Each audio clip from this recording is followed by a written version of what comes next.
Hello and welcome students, Gyanjyoti coaching সেন্টারের পক্ষ থেকে তোমাদের সকলকে আরো একবার স্বাগত।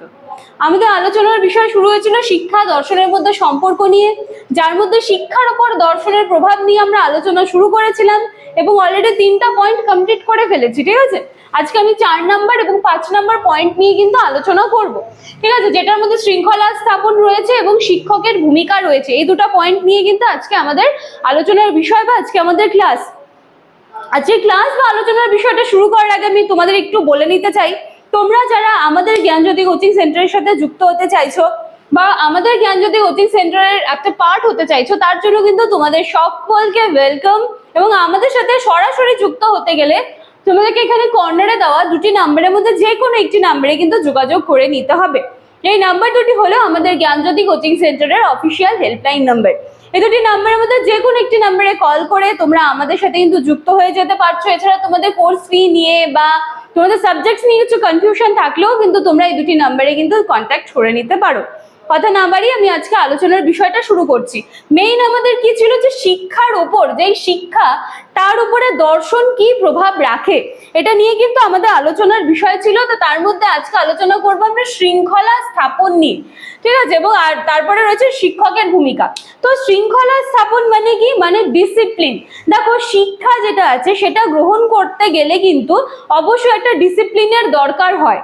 এবং যখন একজন ব্যক্তি বা একজন ছাত্রের জীবনে এই শৃঙ্খলা বা ডিসিপ্লিন এই ব্যাপারটা যখন একেবারে পরিপূর্ণভাবে থাকবে, সে কিন্তু তখন নিজেকে একজন সুন্দর ব্যক্তিত্বের অধিকারী হিসেবে গড়ে তুলতে পারবে।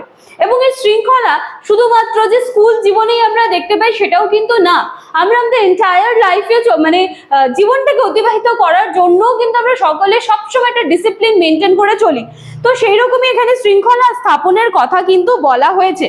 এছাড়া শিক্ষা ক্ষেত্রে, যেহেতু এখানে মেইন হচ্ছে শিক্ষার উপর দর্শনের প্রভাবটা বলা, মানে শিক্ষার উপর দর্শনের প্রভাবের কথা বলা হয়েছে, তো এখানে মেইনলি ফোকাস করা হচ্ছে যে শিক্ষা ক্ষেত্রে মানে এই যে শৃঙ্খলাটা, ঠিক আছে, তার প্রভাবটা কি সেটা কিন্তু অনেকটাই দার্শনিক চিন্তাধারা যে রয়েছে তার উপর কিন্তু নির্ভর করে থাকে। ঠিক আছে, এবার দেখো আমরা এখানে দেখবো যে যেহেতু দার্শনিক চিন্তাধারাটা চলে এলো, তাহলে ভাববাদী দার্শনিক এবং প্রকৃতিবাদী দার্শনিকদের মতে এই শৃঙ্খলা স্থাপনটা কি, উনারা কি বলতে চেয়েছেন উনাদের মতানুসারে, সেটা কিন্তু আমরা একটু দেখবো। দেখো, এখানে বলা হয়েছে যে ভাববাদী দার্শনিক যারা রয়েছে, এই প্রথমটা, ঠিক আছে, ভাববাদী দার্শনিক, আশা করছি তোমরা কিন্তু দেখতে পাচ্ছ এই পাশ থেকে। হ্যাঁ, ভাববাদী দার্শনিকরা মনে করেন যে মানে শিক্ষকের যেই আচরণ রয়েছে, শিক্ষকের যে ব্যক্তিত্ব রয়েছে, তার প্রভাব কিন্তু কোনো না কোনো ভাবে তার মানে স্টুডেন্টস যারা রয়েছে তার উপরে কিন্তু পড়ে। তাহলে এক্ষেত্রে কি হচ্ছে, দেখো তো, একজন যিনি শিক্ষক উনাকেও কিন্তু একটা শৃঙ্খলাবদ্ধ কিন্তু জীবনযাপন করতে হচ্ছে। তিনি যখন নিজে একটা সুন্দর সুশৃঙ্খল ভাবে নিজের জীবনটাকে অতিবাহিত করবেন, একটা ডিসিপ্লিনের মধ্যে থাকবেন, তখনই কিন্তু তার প্রভাব তার যে ছাত্রছাত্রী রয়েছে তার উপরে কিন্তু পড়বে বা তাদের উপর কিন্তু সেটা পড়বে। এবং সেটা কোন ক্ষেত্রে বলা হচ্ছে, ভাববাদী দার্শনিকরা কিন্তু এই কথাটা মনে করছেন। ইভেন ভাববাদী দার্শনিকদের মতে যে শৃঙ্খলার যে কথাটা বলা হয়েছে, তারা কিন্তু নির্যাতনমূলক শৃঙ্খলার তত্ত্বে কিন্তু বিশ্বাসী। ঠিক আছে, এই কথাটা বলা হয়েছে। এরপরে রয়ে গেল, দেখো, প্রকৃতিবাদী দার্শনিকরা। প্রকৃতিবাদী দার্শনিকদের মতে কি মনে করা হচ্ছে, প্রকৃতিবাদী এবং প্রয়োগবাদী, এ দুটো আমি একবারেই বলে দিচ্ছি যে প্রকৃতিবাদী এবং প্রয়োগবাদী যারা দার্শনিক রয়েছেন তারা আবার কিন্তু মুক্ত শৃঙ্খলার কথা বলেছেন। যেখানে আমরা দেখতে পাচ্ছি যে ভাববাদী দার্শনিকরা কিন্তু নির্যাতনমূলক যে তত্ত্ব রয়েছে সেই ধরনের শৃঙ্খলার কথা বলেছেন, কিন্তু প্রকৃতিবাদী ও প্রয়োগবাদী দার্শনিকরা আবার মুক্ত শৃঙ্খলার কথা কিন্তু বলছেন। ঠিক আছে, মুক্ত শৃঙ্খলার কথা বলছেন এবং শিক্ষার্থীদের সম্পূর্ণ যে স্বাধীনতা দেওয়ার কথা বলা হয়েছে সেই কথাটা কিন্তু এই ক্ষেত্রে বলা হয়েছে। তাহলে আমরা এখানে দেখতে পাচ্ছি যে শিক্ষায় যেই শৃঙ্খলার ব্যাপারটা সেটা দার্শনিক দিক থেকে অবশ্যই নিজের একটা জায়গা রাখে, দার্শনিক চিন্তাধারার নিজস্ব একটা জায়গা রাখে।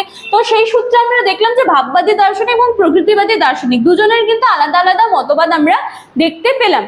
আচ্ছা, এরপরে দেখো শিক্ষকের ভূমিকা। অবশ্যই শিক্ষার ক্ষেত্রে শিক্ষকের ভূমিকা কিন্তু রয়েছে। শিক্ষাকে যদি আমি একটা বাড়ি হিসেবে কল্পনা করি, শিক্ষক কিন্তু সেই বাড়িটার কিন্তু পিলারগুলো, ঠিক আছে, পিলারগুলো যদি ঝুরঝুর করে ভেঙে পড়তে থাকে, তাহলে কিন্তু যত সুন্দর শিক্ষা ব্যবস্থা গড়ে তোলা হোক না কেন, শিক্ষক যদি সেখানকার মেরুদণ্ড না হয়, তবে কিন্তু সেই শিক্ষা ব্যবস্থা খুব বেশি দিন কি মানে সেই শিক্ষা ব্যবস্থায় কল্পনাই আমরা করতে পারি না শিক্ষক ছাড়া। তো ঠিক সেইভাবে এখানে শিক্ষকের ভূমিকার কিন্তু কথা বলা হয়েছে, ঠিক আছে। এবং এই সূত্রও কিন্তু আমরা দেখতে পাচ্ছি যে ভাববাদী বা ভাববাদ যে শিক্ষা ব্যবস্থা রয়েছে সেখানেও কিছু আলাদা মতবাদ রয়েছে, আমি একটুখানি সেটা আলোচনা করে দিচ্ছি। দেখো, ভাববাদী শিক্ষা ব্যবস্থায় শিক্ষকের ওপর কিন্তু সমস্ত রকমের যে গুরুত্বগুলো রয়েছে সেটা আরোপ করা হয়েছে। এখানে মনে করা হচ্ছে যে গুরু ছাড়া শিক্ষা কিন্তু সম্পূর্ণ নয়, যেটা আমি বললাম যে শিক্ষক ছাড়া শিক্ষাকে আমরা কখনো কল্পনা করতে পারি না, এটা সম্ভবই নয়, ঠিক আছে। এবং অপরদিকে প্রকৃতিবাদী যারা রয়েছে, প্রকৃতিবাদীদের মতে শিক্ষকের ভূমিকা হবে একটা দর্শকের। তিনি শিক্ষার্থীদের বিকাশের জন্য আদর্শ একটা পরিবেশ গড়ে তুলবেন এবং শিক্ষার্থীদের স্বাধীনভাবে কাজ করার সুযোগ দেবেন।